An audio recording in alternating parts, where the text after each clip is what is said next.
Hi besties, and we back. Okay, so let me just address this right now. I'm not finna be dressing sexual for views. I'm not finna be dressing over provocative for more attention or more traction or whatever the case is. When I get my hair done, I'm gonna get my hair done. Unless you finna send me $250, I don't want to hear that stuff.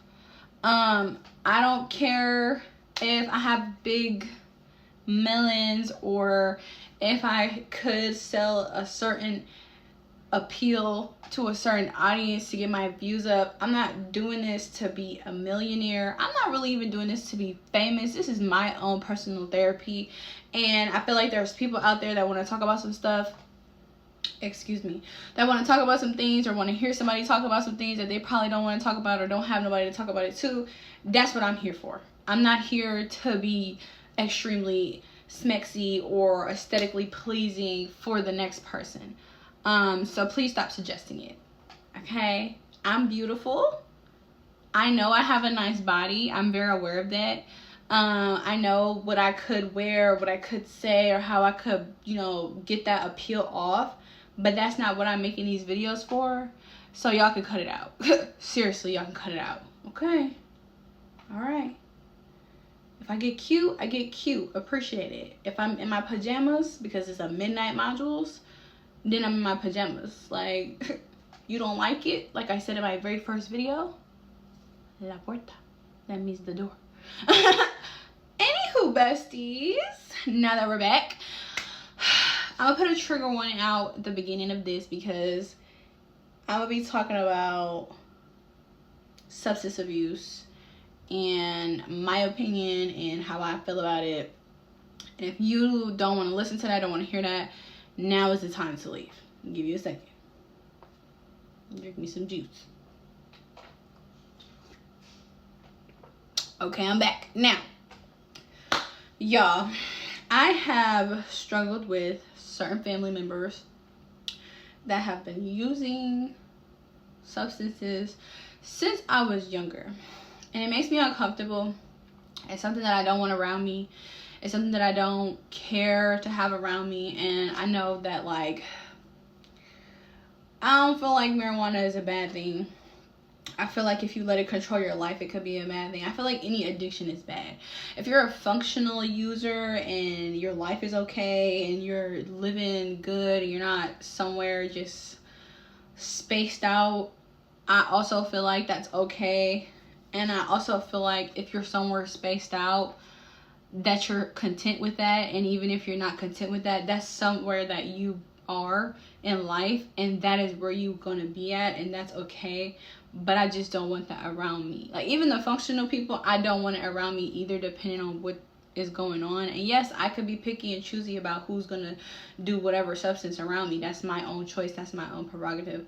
I don't really care how nobody else feels about it, because it's my life and it could affect me in any type of way, whether that means I'm laced or I accidentally mix up your situation with what I got going on because you do what I do, plus whatever you do on the side, whatever side effects that comes with, mood swings, stealing, anything of that nature. Heck, just all right, ODing, because I don't keep Narcan with me. I'm about to start though, because I just don't want to ever see nobody go through that. But they got the blues and they got the OG substances that are out in life. And I don't even really much like people that do vapes, but it's like, how can you judge anyone when you use tobacco products with your substances, or you use a medicinal substance but it's for recreational use? You know what I'm saying? I also like to drink grown-up juice, and that's okay. Like, everybody has their own whatever. Some people sniff chocolate.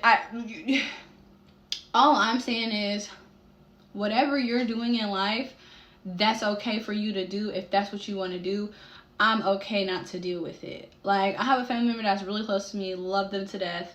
Well, love them to life. I like to say that instead of to death, because I love you before, during, and after, but I love you to life. Okay, I want you to be here on earth. May not like you all the time, but I want you to be here on earth. Okay, if that's where you want to be. But I know some family members that are using heavy stuff. I know some family members who are using what I consider as light stuff. And I just, being someone who has experienced certain substances, who has witnessed certain side effects of the substances from other people. Heck, I used to live in Chicago. If you know, you know, like on the south side of Chicago. Wow, it's crazy over there. It is what it is, though. I love it over there. Food all the time. Great stores. Crazy people. That's all. But anywho, back to the subject. This, I know it's a little bit more serious, besties, but one thing I will say, because like my mom, I would talk to her about it, and she would just be telling me like, it don't matter. Like, she's had friends that were on substances, and she just would show up for them. And that's really a lot of what they're going through. If they're addicted, what they need is someone to show up for them. What they need is someone to love them without bringing it up, without telling them they need to quit, because they know what they're doing. They know what they're on. They know what it's doing to them, what's affecting in their life. They just don't want any of that, because there's so many people in their ear telling them that, and there's so many people in their life saying, you need to change, you need to be somebody that I wanted you to become, you need to do things that I want you to do, or that you used to do that probably wasn't making you happy, and the reason why you got on these substances anyway. And I personally understand where she's coming from. I feel like sometimes, though, with certain people that do substances and they abuse the people around them a little bit too much, there's no coming back from that. And that's really true. And it sucks, because you want to love them and you want to give them that chance. But sometimes there's no coming back from that. And that's just something that you're just going to have to take that L for. But I do want to say that, like, just be aware of how you treat people. Because some people even start doing substances because people are treated away. And when it comes to addictions, and when it comes to the way when they're strung out or whatever the case is, when it comes to that, I think that a lot more people need to be understanding of their mental state. But then I also think that you need to protect yourself. I'm the type of person where I love that family member to life. I just don't be around them that long. I could have a conversation with them every few months. Hey, how you doing? Love you, miss you. Bye.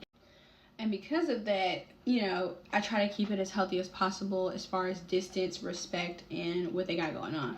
Because there's been points of time where, I found myself begging certain family members, like, hey, please, like, we love you. We want you to be better. Like, and they don't care. It's not because they don't care about what you're saying and how you're feeling. It's simply because they're going through what they're going through, and nobody can change what they're going through until they're ready to change it. Like, I've even had friends who used to be on substances, now they are sober, and I'm very proud of them, you know what I'm saying? And we no longer friends now, but still very proud, because that's something hard to get over.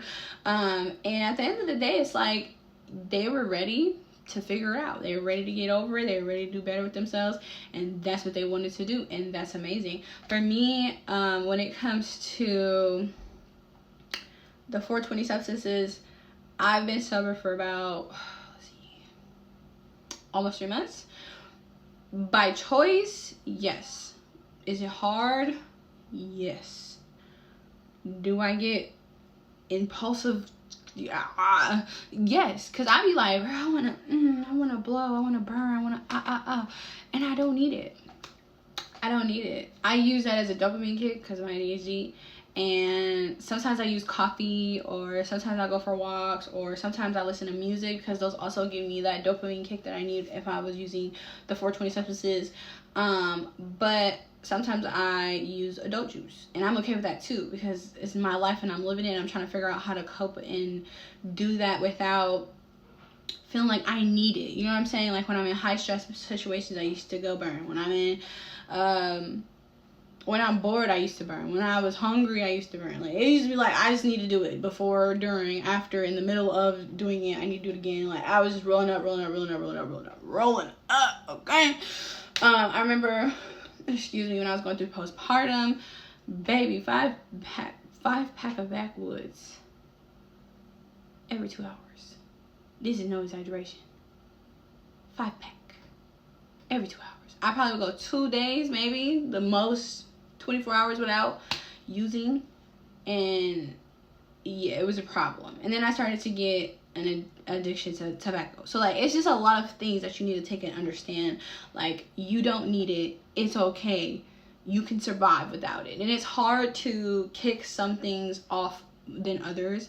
But besties, I feel like you could do whatever you put your mind to. You just have to be willing to put in that work. And so with that being said, besties, thank you for joining me on another episode of Midnight Modules. You guys have a good night. You hear me? Bye. Hi besties, don't forget to subscribe to my YouTube channel and follow me on all platforms. Bye.